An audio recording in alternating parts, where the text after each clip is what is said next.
നിറങ്ങളിൽ നീരാടി മട്ടാഞ്ചേരിയിൽ മഞ്ഞക്കുളി ആഘോഷം.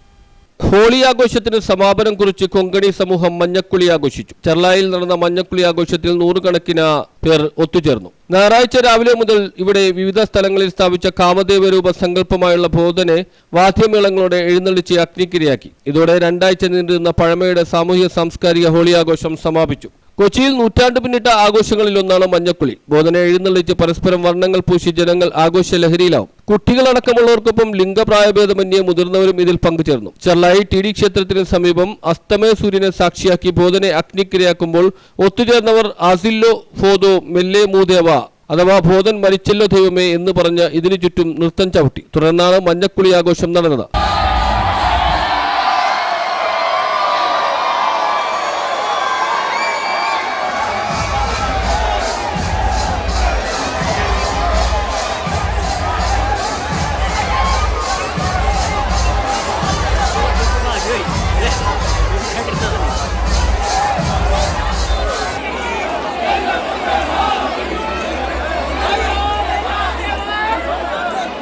കൊങ്കണി തെരുവുകളിൽ വീടുകൾക്ക് മുന്നിൽ ഒരുക്കിയ മഞ്ഞളും കളറും കലക്കിയ വെള്ളം സംഗമായെത്തുന്ന പുരുഷാരവങ്ങൾക്ക് മേൽ കോരിയൊഴിക്കുന്ന ചടങ്ങാണ് മഞ്ഞക്കുളി. ശിവരാത്രിയോടെ തുടങ്ങുന്ന അതിവേനലിന് മുന്നോടിയായുള്ള ചർമ്മരോഗ സംരക്ഷണത്തിന്റെ ശാസ്ത്രീയതയും ബോധനെ കത്തിച്ച സമാജത്തിന്റെ ആനന്ദവുമായും ഇതിനെ പഴമക്കാർ ചൂണ്ടിക്കാണിക്കുന്നു. പുരുഷാരങ്ങൾ ക്ഷേത്രക്കുളത്തിലെത്തി കുളിക്കുന്നതോടെ മഞ്ഞക്കുളി ആഘോഷം സമാപിക്കുന്നു. News bureau, Mattancherry.